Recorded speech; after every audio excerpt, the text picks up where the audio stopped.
guys, welcome back to the BP Gaming Network. We are playing Out of the Park Baseball 21 featuring our Oakland Athletics franchise 2020 season. I'm glad to have you guys with us today. It is June 4th, which means that it is draft day today. So today is the first year player draft in our league event, and it's going to be an exciting video. So today's video will be all about the draft. We'll go through the draft and see how things will play out for the Athletics. See what kind of players we'll be able to draft. So we've already played a couple games in the month of June. We played 2 games against the Tigers, and we lost both games. So you can see June 2nd and June 3rd, we started a 3-game series against the Tigers, and we played 2 games so far. We lost the first 2. So, but today it's going to be all about the draft. And before we get started with the draft, I want to revisit one of our draft philosophies that we talked about at the beginning of this season. So if you guys remember, part of our draft strategy was going to be focusing more on starting pitchers. So it's a simple philosophy or strategy that I think most other teams would consider or utilize. Basically, we want to try and select more starting pitchers within the first few rounds, preferably within the first 5 rounds, but I would say at minimum at least the first 3 picks should be decent starting pitchers that we can draft and add into our farm system. So so that's the game plan, or at least that's the strategy. Well, at least before we get to do that, let's quickly go ahead and take a look and see a couple things. Let's go and see what the mock drafts look like. All right, so this is the OSA mock draft for the 2020 season. You can see right here the Oakland Athletics select 26th, and the mock draft shows that we'd be looking to select Nate Wolgemuth.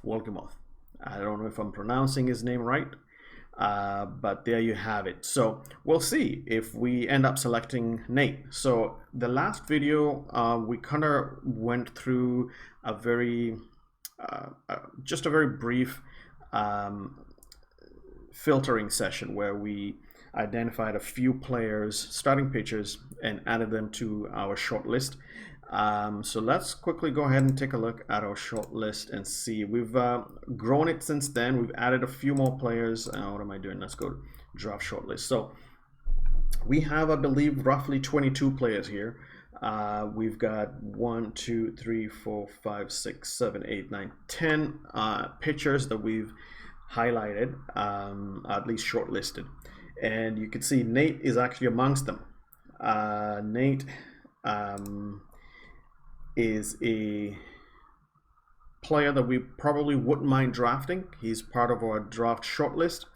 And if you take a look at his ratings currently, at least projected ratings, he has his stuff that can get up to 60, which is just above average or plus average.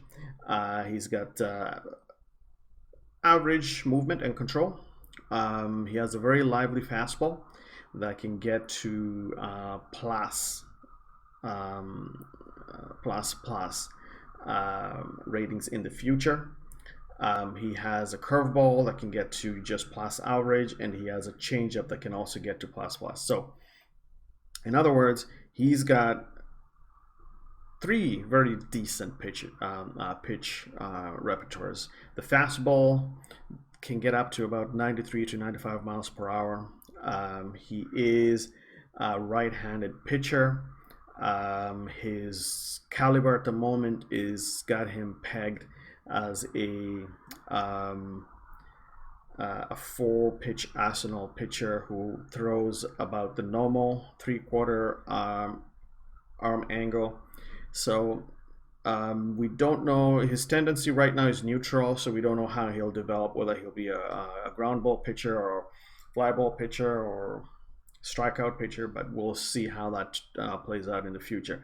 But I think based on the number of pitches that he can throw and the quality that they can develop to, this guy can be a pretty good, solid starting rotation pitcher. Let's see what our scout has to say about him. So he's got Nate is a 19-year-old right-handed pitcher. When he's fully developed, his repertoire should include an outstanding fastball, a change, and a curve that will make good hitters miss. He has a decent forkball. Not to worry about that. Most pitchers don't throw forkballs nowadays.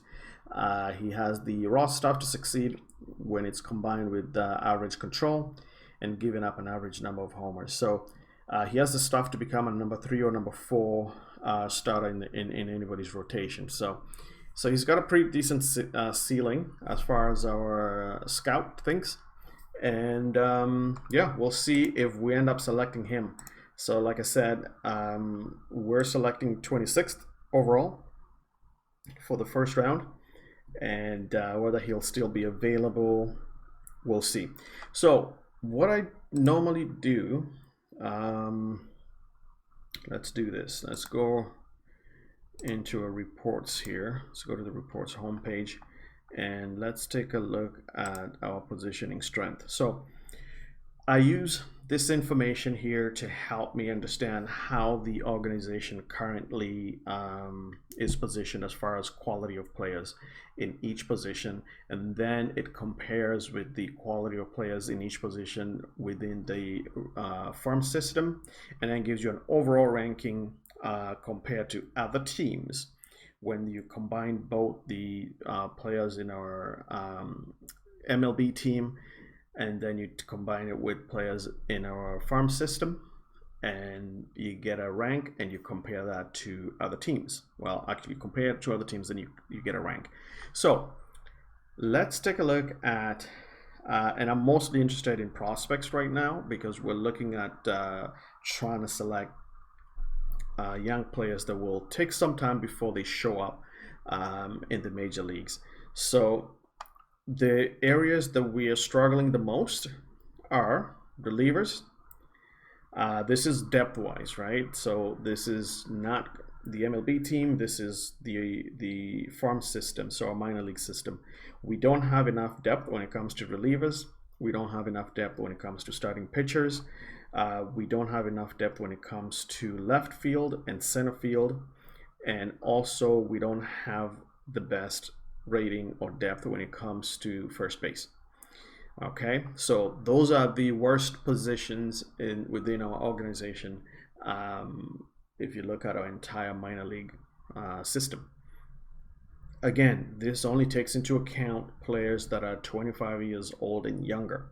So that is a way of measuring a combination of your rookie, single A, and double A for the most part, and how well each position is stacked in those categories.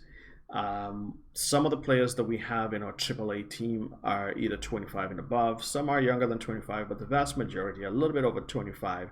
So this ranking here is not taking all that into consideration. So this is a long way of looking, a longer way of view of your organization in the long run, which means, over the next few years, do we have enough players in these types of positions with enough quality to eventually develop into potentially big leaguers? Or is our farm system stacked with, guys that will never materialize to be anything significant? So when you're drafting, you want to take this into consideration. You want to try and draft in the higher rounds, not the highest, but the higher rounds.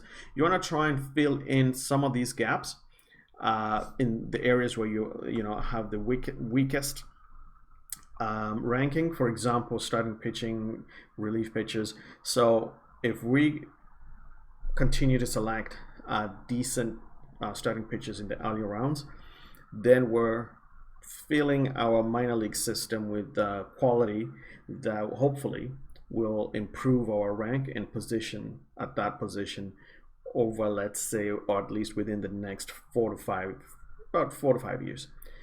So this will be something we'll have to take into consideration. It's impossible to, fill each position with the appropriate level of talent, because unfortunately, as soon as you start getting into the 6th, 7th round, the talent pool starts to reduce quite a bit.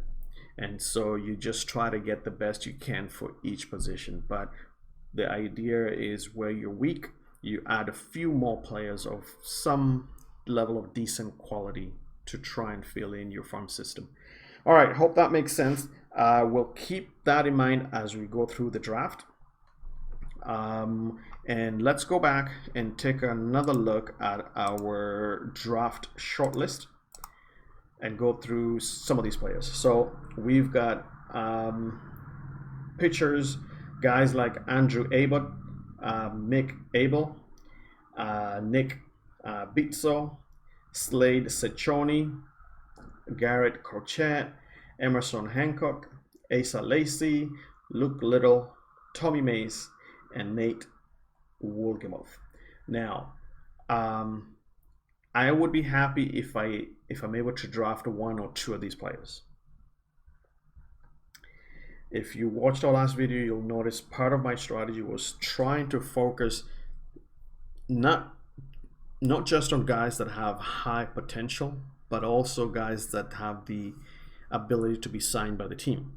As I mentioned, if you've played this game and also in the real MLB, there are situations where you draft a player who just does not want to play for your team, and he ends up having to withdraw from the draft and go back either to school or decide to play independent ball for some time or what have you.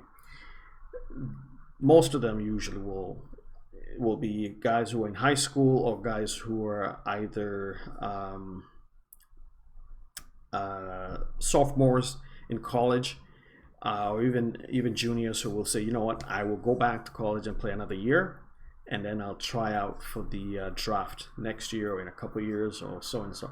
So it does not make sense to just draft a bunch of guys who have the highest potential, but they just have they will not sign with the team, right? That doesn't make any sense. So the guys that I selected on our short list here for the draft are guys that I believe, based on our scout, have some possibility of us signing them, together with having the right level of talent and potential. I also went ahead and highlighted a few position players. Catchers, I highlighted Carlos Perez.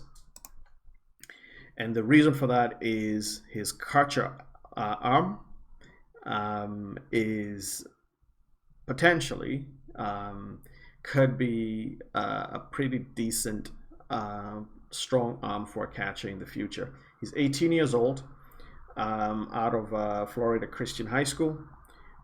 His potential is a 3-star out of 5. And what else did I like about him? Our scout thinks that he's not projected to hit for high average because of his low contact potential, but Perez can be a second division starter at catcher. He has the flexibility and condition to play above average defense. Now, when I'm looking at catchers, it's good to have catchers that can also perform really good offensively, but I put more value in defense when it comes to catchers than their offense performance. All right. We also highlighted Michael Brown. Michael Brown is a pretty decent first baseman. And if you guys don't know, the number 1 ranked player in the draft this year in the MLB is a young kid from Arizona who is actually a first baseman. So in baseball, first base compared to all the other bases is the one base where the guys with the least amount of defensive talent tend to play, but also the guys with the, not the highest, but a decent amount of power. They tend to play first base. So it's not as crucial to have a guy with very good defensive ability. And so in most cases, you find that first basemen, they don't get selected very high in the draft. But this year could be one of those special years. We've got Devonta Brown and Trey Cruz for starting shortstops.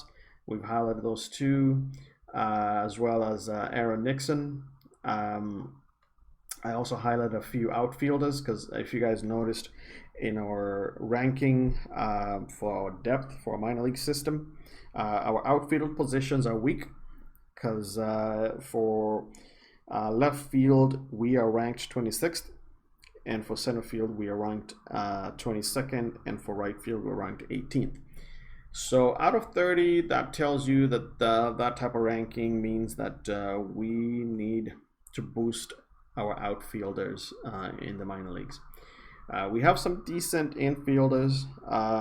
For third base, for example, we are 8th ranked in the league. And if you look at catchers, we also ranked pretty well. We're 6th. And if you look at shortstops, we're about 16th. So about middle of the road there. Not good, not too bad. All right, so I won't go through each player because the draft is, there's a lot of rounds in the draft.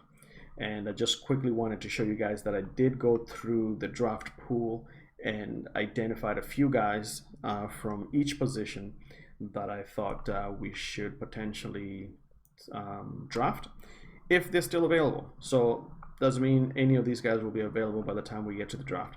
So without much ado, let's go ahead and go into the draft. So financially, you can see some of the other teams have a pretty decent coin as far as their draft budget, and we are probably amongst one of the lowest. The Dodgers are the lowest, but yeah, we will work with what we have. So it's time to go to the draft. So let's do this. All right, so the Tigers are selecting first, and let's see, let's check out the first pick, and then I'm going to simulate this until we reach our draft. So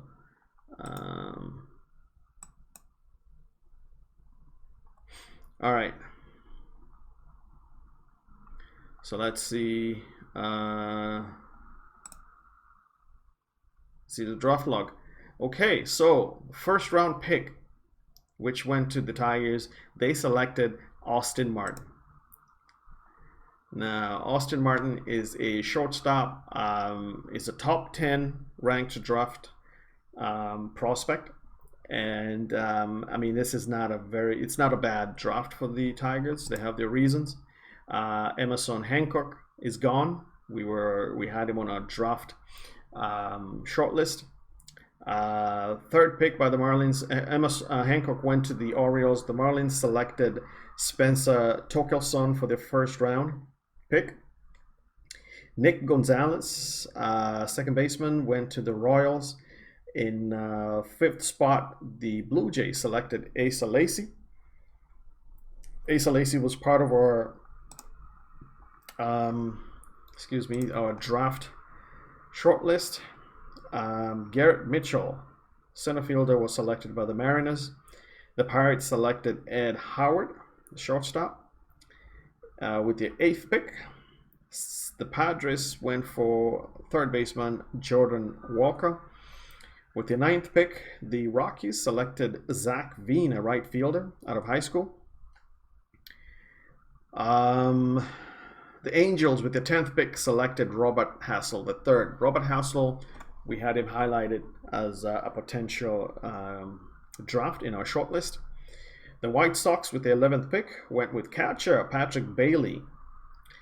12th pick, the Reds selected Aaron Sabato. I spent some time looking at Sabato earlier. I'm a bit surprised with that the Reds would go with that pick. The Giants selected Enrique Bradfield, a center fielder out of high school.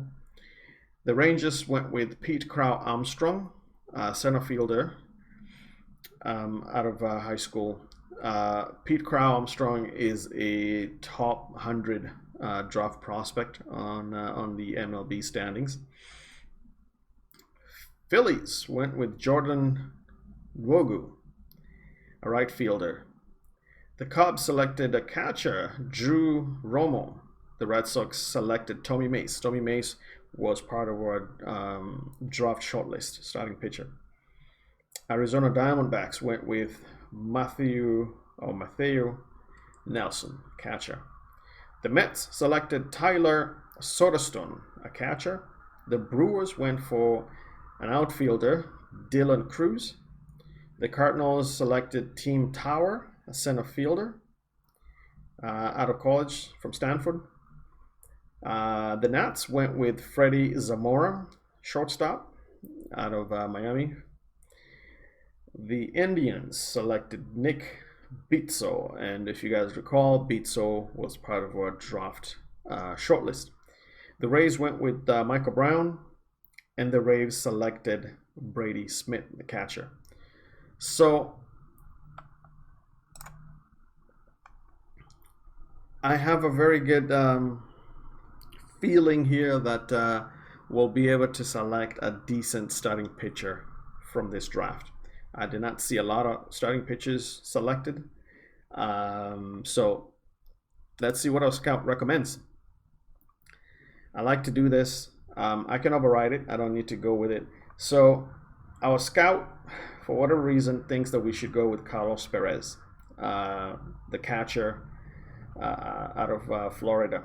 Now, I mentioned we had highlighted Carlos Perez in our draft shortlist, but I was not planning to select Perez with our first draft pick. So that means I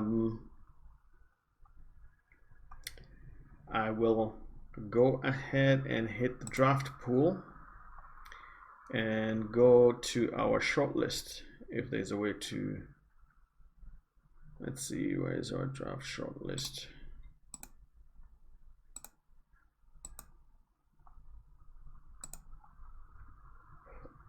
Excuse me.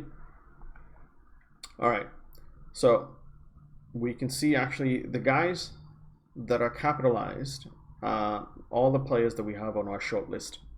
So what I'll do, I'm just going to filter this and go with starting pitchers. And from here, I will rank this based on the highest ranked pitchers based on potential rating. And then I will take a look at who is on our short list. So I've got three guys: Mick Abel, Nate Wolgemuth, and Andrew Abbott. At least I would say top three that are on our short list. So let's quickly take a look at each one of them, and then we'll decide on who we're going to select. Mick Abel, 18 years old. His potential stuff is rated as average for the future. Movement average, control below average. His fastball can get up to plus average in the future. Velocity 95 to 97 miles per hour. Tendency is neutral. He has an above average curve, plus average slider, and an average changeup. So he's got a decent amount of pitches in his arsenal that he can throw, but I'm not too confident about Mick Abel. Let's take a look at what our scout thinks about this guy. Abel is expected to develop the tools needed that can propel him into a mid-rotation spot. All right, so That's Abel. We already looked at Wolgamouth, so we're gonna spend some time looking at Andrew Abbott. So Andrew Abbott, his stuff is potential rating is 55, which is average, movement 45 below average, and control 50, which is average. His fastball, the potential rating is just above average. His curveball is his best pitch, which is plus average. His slider, average, and an average changeup. What does our scout think about this guy? He's got a 4-pitch repertoire. His stuff is good and should play as he continues to develop. He may end up with some home run trouble. Abbott could become a solid starter, but his stuff may prove even better in relief. Okay. That leaves me with Nate Wolgamouth. His stuff is rated at 60 for potential, which is just above average. Average movement, average control. The part that makes me excited about Nate is his pitching repertoire. He's got a lively fastball that is plus average. That is actually a plus rating, which is pretty good. He's got a above average curve and a plus changeup. That gets me a bit more excited about him. And if we look at his personality, so personality class unknown, he has high loyalty, he does have some greed in him, and high intelligence. So signability for us is extremely hard. He wants a bonus of $7 million. We don't have that kind of money to sign Nate. So that becomes the new conundrum. Excuse me.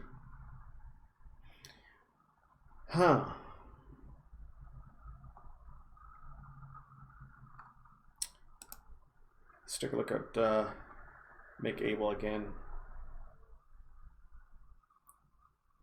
Mick Abel is also an extremely hard signability for Oakland, demanding even more money for his bonus. How about Andrew? Andrew Abbott, his signability is normal. His bonus demand is just $300,000. We can afford that. 21 years old. He's a lefty.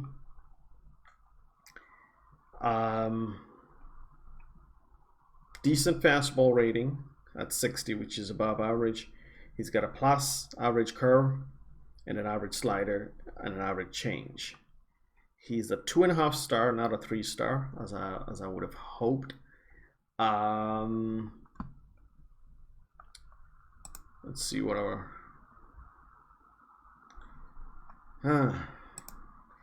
his stuff is just not high enough for him to be thought of as a future starter. Let's take a look at this guy, Corey Henry. He's not on our draft shortlist, but when I'm shortlisting guys, I could have missed somebody here. So this guy has 55 potential rating for his stuff, 50 movement. His control is pretty decent. I like that. He's got an above average control at 60. Above average fastball at 60. He's got an average curve, above average slider, and a plus average change. Not too bad. We don't know too much about his characteristics. Let's take a look at the scout and see what the scout thinks about this guy. So Cole Henry is 20 years old, right-hander from Florence, Alabama. He can top out around 90 to 92. So not the powerful starting pitcher that you hope for, expect. At his peak, Henry can occupy a spot in the middle of the rotation.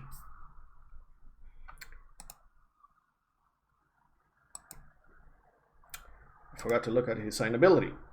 So his signability is hard with a demand of $5 million. Kyle Hurt.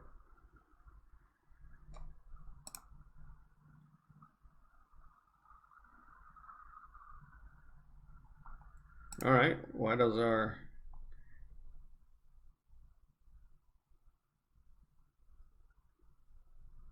scout, he thinks this guy could end up at the top of most big league rotations. His stuff rating is just average movement, below average control. He's got a plus average fastball. He's got a plus average curve and a plus average change. Wow, okay. His characteristics agreed. He's 22 years old, out of Rancho Santa Fe, California. He pitched very well in college. Our scout thinks Kyle Hurt is a 22-year-old right-hander from Rancho Santa Fe who can top out at 93 to 95 miles per hour on the radar gun. He should end up with an elite curve as the best of his three pitchers. He tends to nibble at the corners rather than going directly after hitters, driving up his walk totals. Hurt should end up near the top of any major league rotation.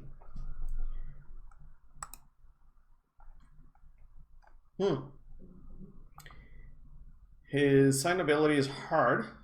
His bonus demand is $1.7 million. Hard is okay. It's not extremely hard, and he's not demanding too much money. So you know what? I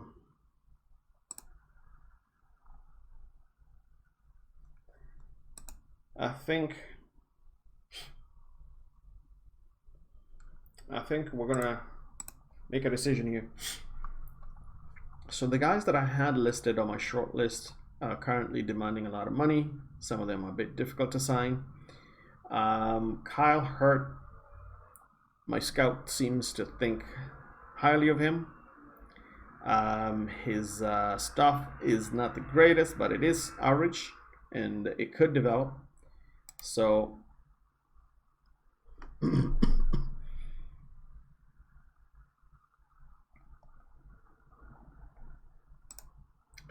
so I'm thinking we're gonna drop this guy, Kyle Hurt. Okay, let's go back to the draft and let's go here and select Kyle.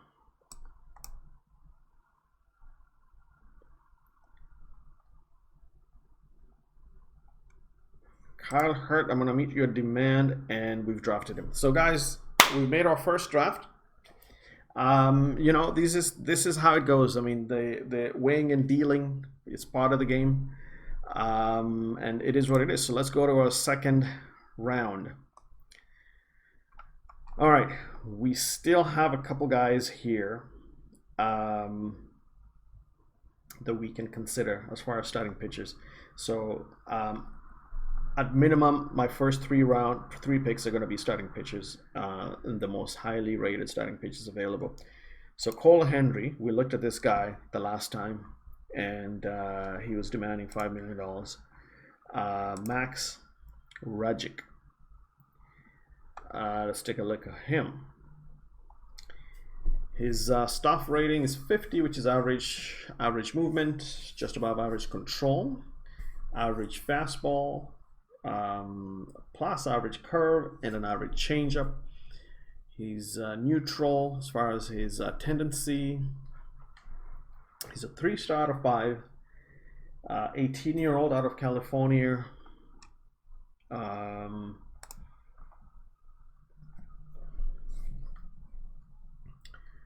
According to our scout, Max locates his pitches well, has average stuff, is projected to fit comfortably in the middle of a big league rotation. That's what our scout thinks. And you know what I think? Considering that his signability is hard, but he's only demanding $1.3 million, I'm going to go with this guy. We're going to go with Max. He's affordable, and his demand is not crazy. I'm gonna meet his demand.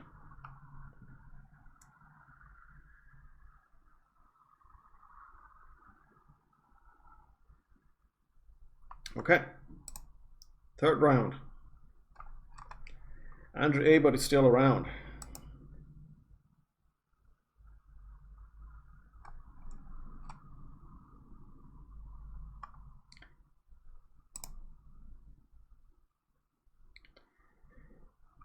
The only big concern I had about Andrew Abbott was the fact that my scout tends to think that he may prove to be better in relief. But now that I've selected two decent starting pitchers in my first round, now Andrew Abbott all of a sudden looks a bit more interesting to me. He's a normal signability for Oakland. His bonus demand is only $300,000. The reason why is that his stamina doesn't seem to go past the average needed for most starting pitchers. But you know what? He's a borderline starter in my books. He's a fairly decent pitcher, and his signability is decent for us. Let's see if we can find somebody else within range. Kevin Abel. Kevin Abel is injured. Oh my God, this guy is going through Tommy John. He's definitely a capable signing. My scout thinks what? If Abel can add another quality pitch, he could work his way into the rotation. So my scout doesn't even think that Abel can fit into a rotation immediately. Who is this? Connor Angel. He's seems to have struggled a bit in college in 2018.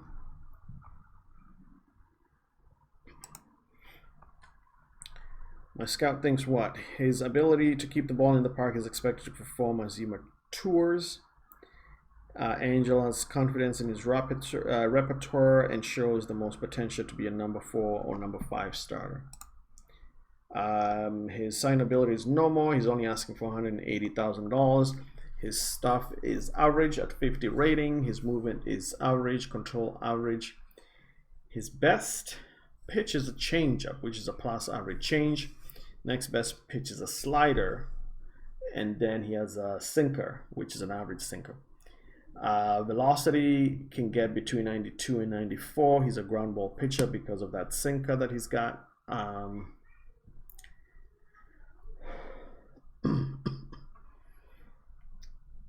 He's a Canadian right-handed pitcher, 20 years old.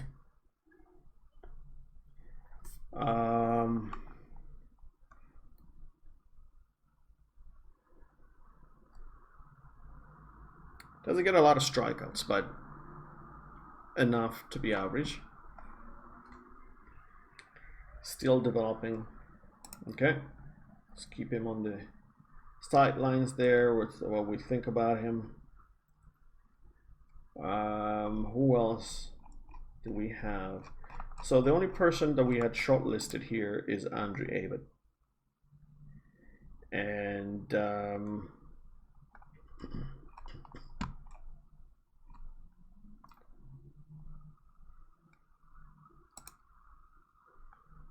we shortlisted him for a reason. Although I do like Connor Angel, but we're gonna go with Andrew Abbott, and we're gonna offer him a slot. Okay, so the guys, we've selected our first 3 picks, and if we go here to take a look at the draft log.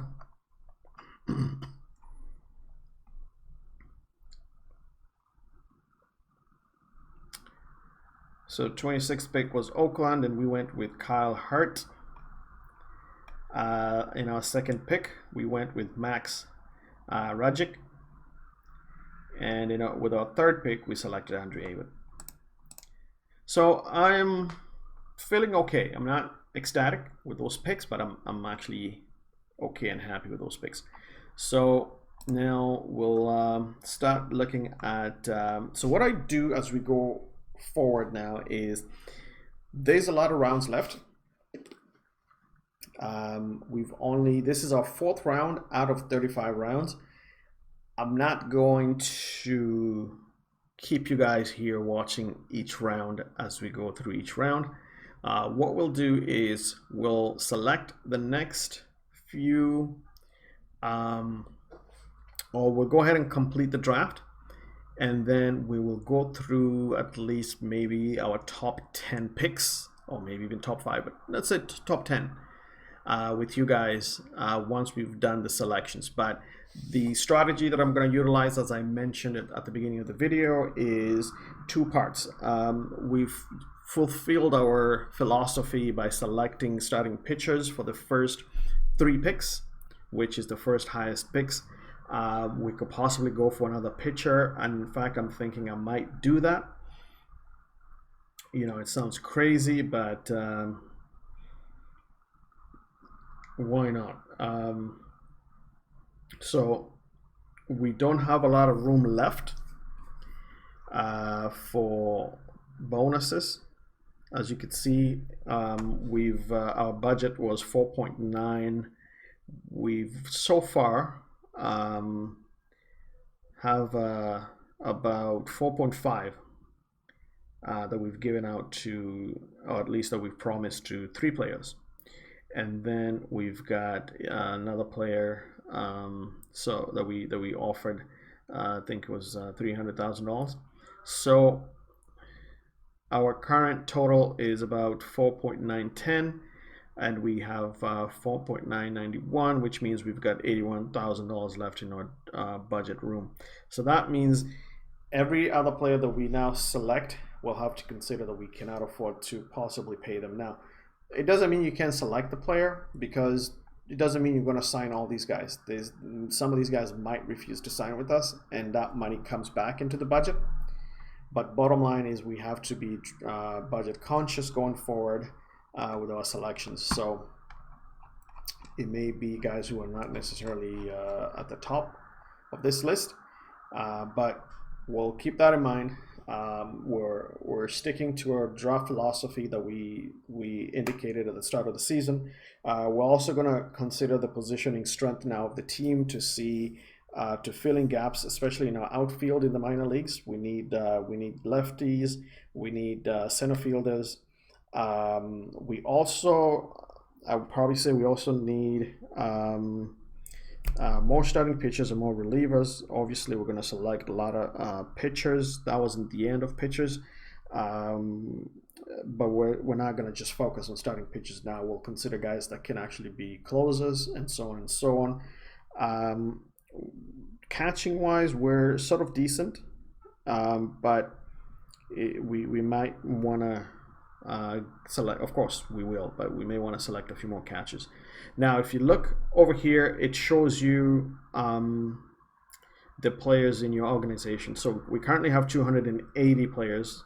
Out of those 280, you can see we have each player, each position is highlighted to show you how many players we currently have in that position. So the lowest area that we need to focus on is center field. We've got 11 center fielders, or guys that can play center field efficiently. The next is obviously shortstop, third base, right field, and then second base, and so on and so on. So we look at these numbers to make sure that that we're adding players to make sure that our minor league system is stacked up with players for each position that can play each position. That way, you're not short on any position. So that will be part of the ongoing strategy, yeah, that's just the way it goes. So like I said, there is a lot of rounds left. There's about 35 there's 31 more rounds left, And yeah, let's take a look at our recommendation from our scout now. And let's see. So scout thinks that we should select Ty Floyd in our 4th round. He's a starting pitcher, extremely hard to sign. At this point, we're just gonna basically consider signing players now, even if we can't necessarily pay for them. But like I said, there may be chances that some of our top guys we promised the most money don't sign with us. This guy, he's a starting pitcher. He's got an above average fastball and a plus average curve and an average change. His stuff is pretty good actually. It's 60, which is above average. His movement and his control might be his issue in the long run. What am I doing? We need to go to the scout, see what he thinks of this guy. His lack of command has the potential to hold him back. Floyd's ceiling is likely that of a 5th starter. You know, that's something I can live with. So we're going to draft him, and we're going to continue that way. So I do a combination of listening to my scout, and sometimes I override my scout, and I decide what, you know, where do I need to go. For example, my scout thought we should select the catcher in our 1st round. I didn't think that I wanted to go that route, so we went with starting pitchers because that was part of our strategy. Overall, most teams end up selecting a lot of pitchers because you can work with most other positions, but pitching is pitching. If you don't have a guy who can pitch, you don't have a guy who can pitch. But with position players, you might have a guy who can play 2 positions, or you can train a guy to play 2 secondary positions. So it's always more crucial to make sure your minor league system is stacked up with pitchers. So most of the rounds you'll see a lot of pitchers are selected. So I'm gonna go ahead and draft Connor Angel now. Let's see what our scout thinks next. Center fielder. So this is not a bad move because we mentioned that we're short on center field. As you can see, we got 11 of them, and it's also an area that we're ranking lower in our system compared to other teams. He thinks we should go with Luke Boyers. Why? Let's see what he thinks of Luke. I didn't mean to go to his stats. I wanted to go to his scouting page. Lean and athletic. Boyers hails from Boyne, Texas. He's an average speedster. He's projected to have average strike zone judgment and draw about 40 walks each year. He does struggle to make contact, but he should develop the ability to contribute in the major leagues, but more a supplement than a star. So the ceiling is not the highest for him. Now, before I select this guy, let's see what other center fielders are out there.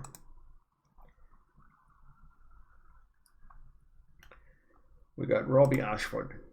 So Robbie Ashford, his best rating is his home run and gap power.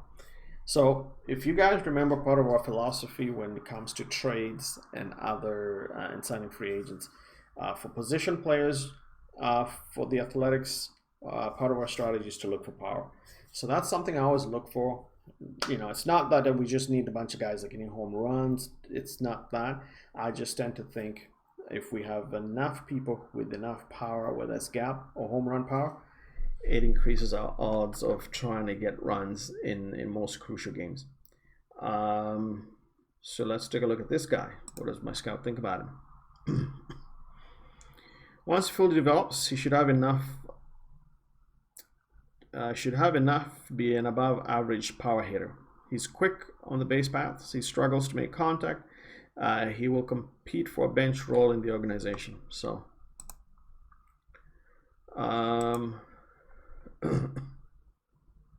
so I mean, he's a 2-star, and so is Luke Boyers. The good thing with Luke Boyers is that he's an easy sign for us. But let's take a look at RJ Barnes.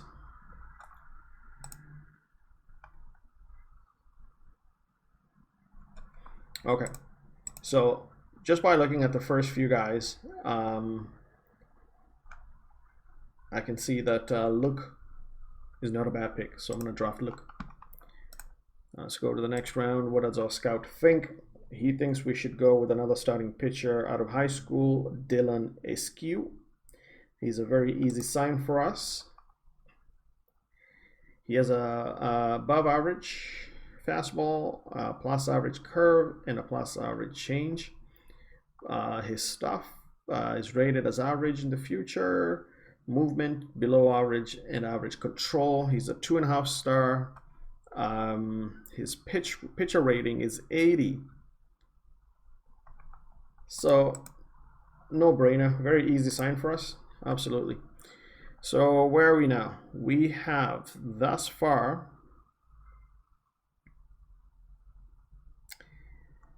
this is the 7th round out of the 35 rounds. So what does our scout think? He wants us to select another starting pitcher out of high school, and we're going to go with that. So this is just how it's going to keep going, guys, from here on. Unfortunately, there's not a lot of information that you have with young players in order to consider who to draft, who not to draft, except for the first few major rounds. Now, this being our 9th round, I will continue to go with a starting pitcher, Ricci, demanding $500,000. Why? Let's go all pitchers and let's see who's still left around here. Joe Boyle, who's this guy? All right. Oh, his velocity 98 to 100. He's a power pitcher. He has plus average fastball. Okay.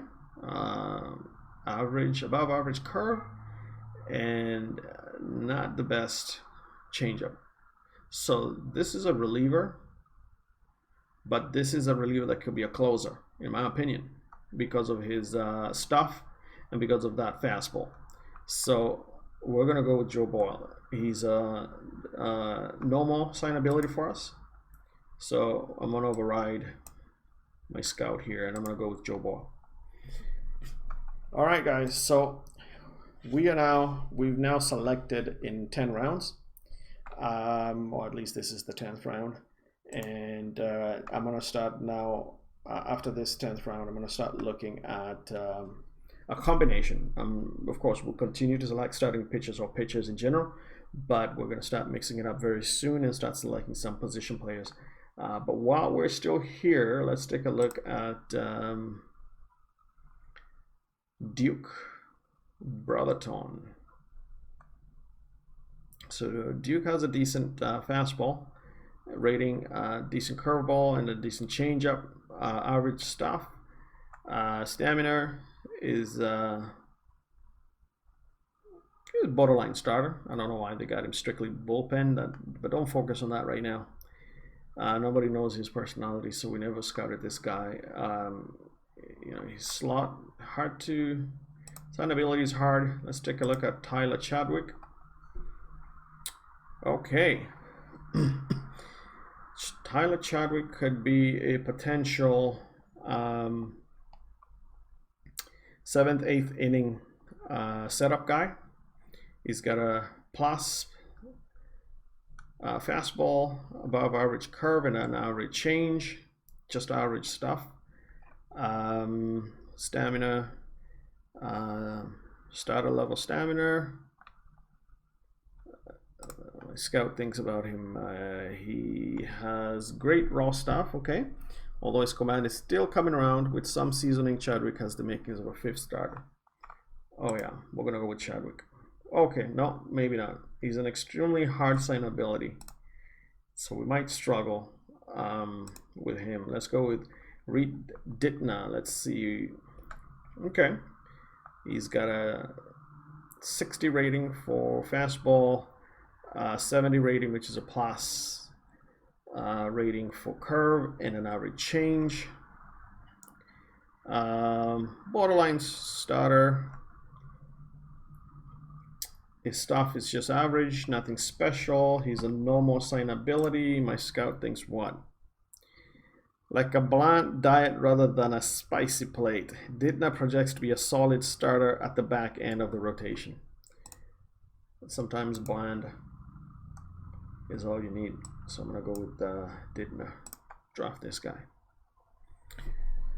All right, so we've selected in 10 rounds, and you guys were here with us for those 10 rounds. We still have another 24 rounds to go. We will now go ahead and continue the draft, but I will catch up with you guys at the end of the draft, and we'll go through some of our picks, and we'll go from there. So the festivities have come to an end, and the 2020 first player draft is over. All 35 rounds have been completed, and we now get to share with you guys the final selections of our 35 prospects that were drafted in the 2020 season. All right, so without any further ado, we will present to you guys the first round pick, 26th overall by the Oakland Athletics, is none other than Kyle Hurt. Kyle Hurt, a starting pitcher who bats right and throws right. He weighs about 215 pounds, stands at about 6'3", and born in California. He was originally drafted in the 2017 MLB Draft by the Phillies. He did not sign and went back to school, and he was going to USC, and now he's signed with the Athletics. And we just got some good news that he has actually signed with the team and confirmed for a bonus of about $2.9 million. So Kyle Hurt is officially a member of the Oakland Athletics. So that is some exciting news. Our next pick, which was the number 2 pick, is another pitcher, Max Rajic. Max Rajic was selected in the second round by the Athletics. He's a high school student that was graduating in 2020. He's a starting pitcher as well, right-handed pitcher. He can also play second base, so we will see as he continues to develop which one of his roles or positions will become more dominant. But right now he is a starting pitcher. Comes to us from Orange Lutheran State High School in California. He's another 195 pound, 6 foot right-handed pitcher. So his velocity, according to our scout, is expected to be somewhere around 90 to 92 miles per hour. So he's an exciting kid. He was Team USA starting pitcher, and we'll see how he develops. But he has a lot more of a reputation out there in the media compared to Kyle Hurt. So that's our second round pick. Our third pick was Andrew Abbott. Andrew Abbott, currently seen as a relief pitcher. He bats left and throws left, so he's a lefty. He's 21 years old, out of Virginia. He was drafted from college. He also originally was drafted in the 2017 MLB Draft by the New York Yankees. He did not sign, went back to school, and then he's re-entered the draft now out of college. So in 2017, he was a draft prospect out of high school, and he ended up not signing with the Yankees. Abbott, in my opinion, has some pretty decent stuff, which I think could put him in the closer role while still being a borderline starter. So I think he has the capability to develop into a very decent ball player. So those are the top 3 picks from the 2020 MLB first year player draft. We'll quickly just highlight the rest of the players. There's another 32 players. We won't go through each one of them in depth, but 4th pick was another pitcher in Ty Floyd. 5th was Connor Angel, another starting pitcher. 6th round, we selected center fielder Luke Boyers. In the 7th round, we went with Dylan Eskew, another starting pitcher. In the 8th round, we also selected another pitcher in Jackson Freestow. In the 9th round, we went with another pitcher. Remember, when we were selecting this guy, I told you guys I think he could be a decent closer. And now that we've selected him, he's already been assigned the closer role by our scout. So Joe Boyle will be a closer, and hopefully he'll develop into a decent closer. The 10th pick also went to another starting pitcher in Reed Didna. 11th, we selected another pitcher in Tyler Chadwick. 12th, we went with relief pitcher Brendan Girton. 13th, we selected a third baseman, Skylar Messenger. 14th pick, we went with a relief pitcher in Josh Swales. 15th pick, we went with a center fielder, Adrian Torres. 16th, we went with Johnny Kuhn Jr., a starting pitcher. In the 17th pick, we selected Kenny Levari, another starting pitcher. 18th pick, we also went with a pitcher in Hank Bearden. In the 19th pick, we selected a reliever in Tyler Montoya. In our 20th pick, we went with a shortstop in Quade Tomlin. In our 21st pick, we went with a relief pitcher in Holden Phelps. In our 22nd pick, we went with a third baseman, Griffin Bernardo.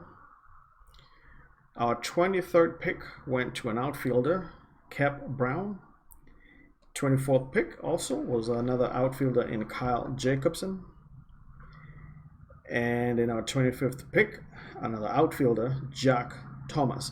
You could see, as I had mentioned earlier, which was part of our strategy, we were a little bit understaffed when it came to outfielders in our farm system, and so we made more of an effort to try and select a few more outfielders, together with a few, mixture of some infielders as well. In our 26th pick, we went with 21-year-old reliever Bo Hofstra. In our 27th pick, we chose a right fielder in A.J. Shaver. With our 28th pick, we selected Travis Phelps, another reliever. With our 29th pick, we selected a shortstop in Sabine Ceballos. With our 30th pick, we selected another infielder in Seori Thornhill. With our 31st pick, we went with the catcher, Isaac Quinones. I went with Isaac Quinones predominantly because of his catcher's arm. Again, as we had discussed, when I draft pitchers or when I'm looking for pitchers, I try to look for guys that are better at the position of catching compared to being stronger on their offense. If they have both, well and good, but I will always consider the defensive quality of a catcher first before I consider their offensive capabilities. So Isaac does not have the best batting ratings. You can see for contact, he's below average, power below average, discipline below average, avoiding strikeouts below average. We don't expect a lot from him offensively, but his catcher's arm intrigued me, and he can also play first base if needed. I like that in catchers. There's a few catchers that play that role well, where they are able to fill in as a first baseman whenever needed, and that's always a bonus. With our 32nd pick, we went with Jurgen Zwitzer. Don't know if I'm pronouncing some of these names correctly, but it is what it is. And that was another pitcher. With our 33rd pick, we selected another outfielder in Jalen DeBosi. 34th pick, another outfielder in Daniel Maldonado. And our final pick, in our 31st pick, we selected a shortstop, another infielder, Jalen Battles. Now, it's important to note, as I mentioned, or as I indicate, whenever we're drafting or selecting players, they have a predominant position that they're good at. Like, for example, this guy, we will be changing his classification to a second baseman because he's better at second base than at short. But you don't have to be eager to do that because this guy is a rookie. He is going to develop, and the stronger position can alter over time. So, for example, right now, you can see according to position ratings, he's better at second base than short. But if we keep playing him at short as a rookie and he continues to develop, that position can increase in quality over time. That's the beauty of this game, is that you can actually train players to play certain positions. The more you play them in a position, the better they can get in that position. It's not guaranteed that they will become proficient in a particular position, but it increases the chances and the odds. So that wraps up the draft. It was exciting. We certainly hope to sign most of these guys, if not all of them. The biggest news that came through was Kyle Hurt actually agreed to sign with the team, and he's already a member of the Athletics. And since he signed, our scout still feels strongly about him. The scout still feels like Hurt should end up near the top of any major league rotation. So that's a good sign. That's something that makes me feel good that we selected a decent player in the higher rounds and a starting pitcher. So bottom line, we've maintained our philosophical strategies that we had set at the beginning of the season to guide us when it comes time to make these huge decisions. The plan was to try and select a lot more pitchers in the earlier rounds. That way we maximize on getting the best quality at pitching in our system. I think we've accomplished that. We'll see if the rest of the guys sign, and and we'll continue to monitor all these draft picks over time, and you guys will see how they eventually will evolve. So this is the exciting part about sports, is you get to make decisions with very little information, and that's what the draft tends to be. You take a chance with some of these guys. There's some well-known guys who have almost like a guarantee raw ability that guarantees them to be good. That doesn't happen for the vast majority. So for all the teams in the MLB or in any other sport, it is still a risk and a gamble when you're selecting players this young. But not more so than in baseball, because you pick players at a very young age and they continue to develop for some time before they ever make it anywhere near the bigs.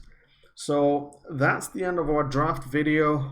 I don't know what else I can I can tell you guys, but it was fun for me. I hope you guys enjoyed this. I hope you're motivated to continue following the A's and see how these draft picks eventually evolve.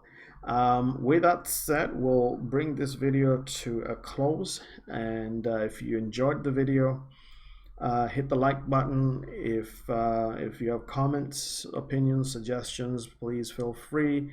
If you haven't subscribed to our channel, please subscribe, and we're going to continue to produce a lot more content and video, and hope to see you guys on our next video. Thank you.